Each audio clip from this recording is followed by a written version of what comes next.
Sarah kalau udah gede mau jadi apa? Mau jadi presiden? Mau jadi apa? Mau jadi dokter?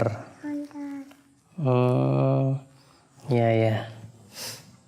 Kita terkadang ikhwatul Islam selalu bertanya kepada anak kita, nanti udah besar jadi apa?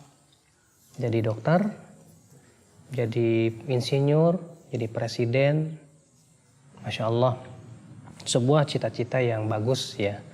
Terkadang memberikan iming-iming kepada anak untuk mengetahui tentang cita-cita tujuan hidupnya itu bagus. Supaya apa? Memberikan motivasi.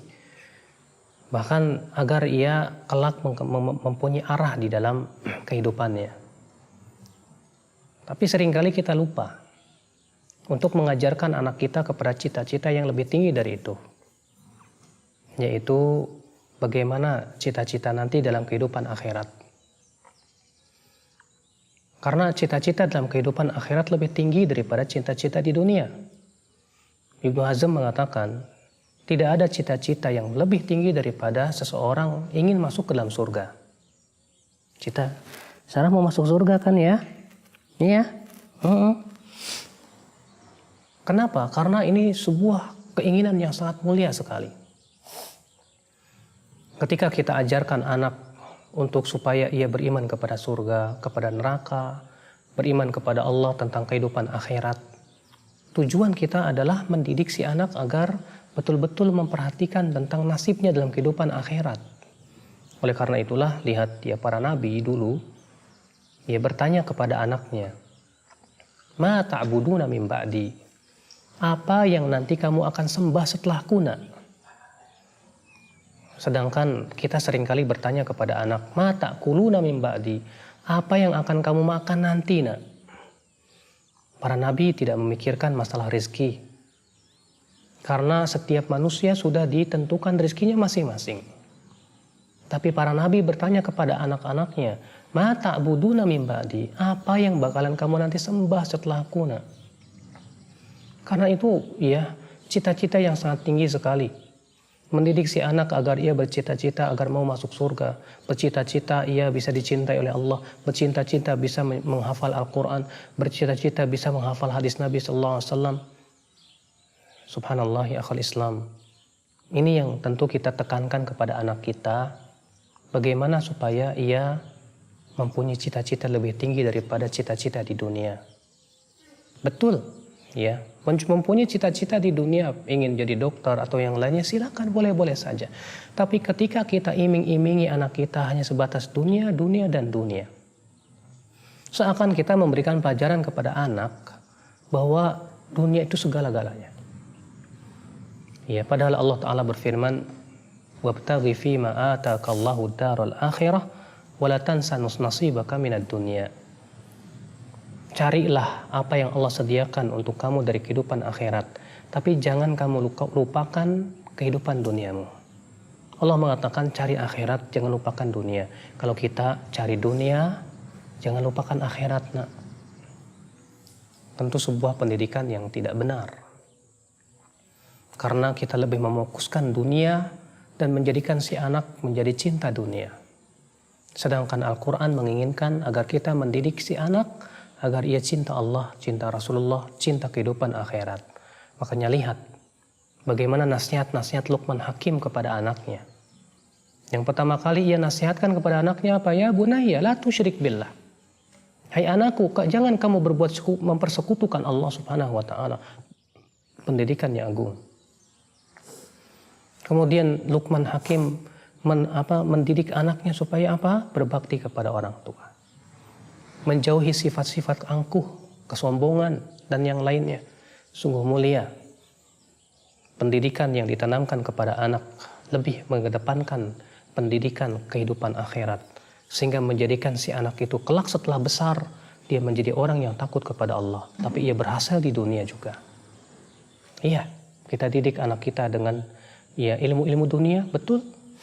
Kita juga didik anak kita dengan ilmu-ilmu agama sehingga setelah besar ia kokoh dalam dunia, ia kokoh dalam kehidupan akhiratnya. Terlebih kehidupan akhirat. Ini yang kita inginkan supaya si anak nanti setelah besar lebih tahu akhirat daripada dunia. Dia tahu dunia, tapi dia pun juga menguasai akhirat. Jangan sampai akhi, kita sebagai orang tua mendidik anak kita itu menjadikan si anak lebih tahu dunia daripada akhirat. Karena itu sifat yang dibenci oleh Allah. Rasulullah SAW bersabda, Innallaha yubghidu kulla ja'bariyin jawabin sakhabin bil aswaq jifatin bil lail himarin bin nahar alimin bi amri dunya jahilin bi amril akhirah. Sesungguhnya Allah benci kepada setiap orang yang sombong, yang kasar, yang suka berteriak-teriak seperti di pasar, yang bagaikan bangkai di waktu malam, bagaikan keledai di waktu siang, berilmu tentang dunia tapi bodoh tentang kehidupan akhirat. Itu Allah benci kepada orang seperti itu. Akankah kita didik anak-anak kita dengan seperti itu? Lebih paham dunia daripada memahami kehidupan akhiratnya?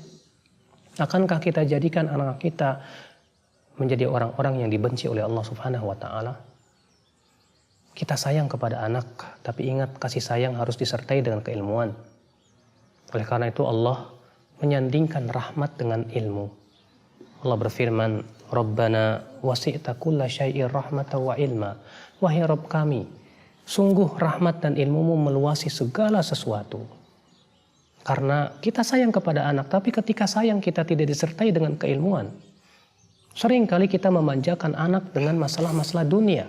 Akhirnya menjadikan si anak lalai dengan kehidupan dunianya.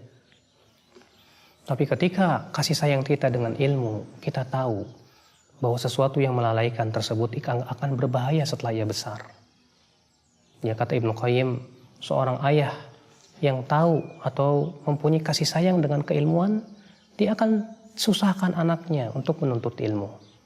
Walaupun si anak tersebut menangis, tapi ia tahu karena itu yang paling bermanfaat untuk kehidupan anaknya setelah besar. Maka dari itu ya akhwal Islam, anak adalah amanah kita. Kasih sayang kita kepada anak harus diikat dengan keridhaan Allah. Kata Ibnu Qayyim, di antara perkara yang tidak bermanfaat, mahabbatun la tataqayyad li biridhallah, yaitu cinta yang tidak diikat dengan keridhaan kepada Allah, keridhaan Allah Subhanahu wa Ta'ala. Kita cinta anak, tapi kemudian cinta kita tidak diikat dengan keridhaan Allah. Akhirnya kita berikan fasilitas kepada anak sesuatu yang melalaikan dia. Akhirnya kita jadikan si anak setelah besarnya lupa kepada Allah. Maka itu subhanallah tanggung jawab kita kelak pada hari kiamat. Apa yang akan kita jawab nanti pada hari kiamat ketika Allah bertanya tentang pendidikan anak kita? Padahal anak yang soleh, akhi, manfaat untuk kita di dunia dan akhirat. Di dunia kita mendapatkan baktinya anak. Di akhirat kita bisa mendapatkan pahala anak. Ketika kita telah meninggal dunia, anak telah kita didik dengan amalan soleh, maka semua pahala anak soleh itu mengalir kepada ayahnya. Makanya kata Rasulullah, sab'atun yajri li sahibihi, ada 7 perkara yang pahalanya akan terus mengalir walaupun ia telah meninggal dalam kuburannya. Yang Rasulullah pertama sebutkan apa? Ilmu yang bermanfaat. Kemudian apa? Waladun saleh, anak saleh yang ia didik sehingga ia menjadi saleh setelah besarnya. Maka kemudian setelah ia besar, ia beramal saleh dengan pendidikan orang tuanya, maka semua amalan anak tersebut akan mengalir kepada ayah, kepada orang tuanya. Tidakkah kita ingin mempunyai anak saleh? Kita hanya bisa berdoa dan berusaha. Semoga kita diberikan anak-anak yang saleh, yang kelak pada hari ketika ia sudah besar, ia berbakti kepada orang tua, ia bertakwa kepada Allah, sehingga pada waktu itu ya kita pun bisa mendapatkan pahalanya setelah kita meninggal dunia. Subhanakallah bihamdik, asyhadu an la ilaha illa ant, astaghfiruka wa atubu ilaik. Wassalamualaikum warahmatullahi wabarakatuh.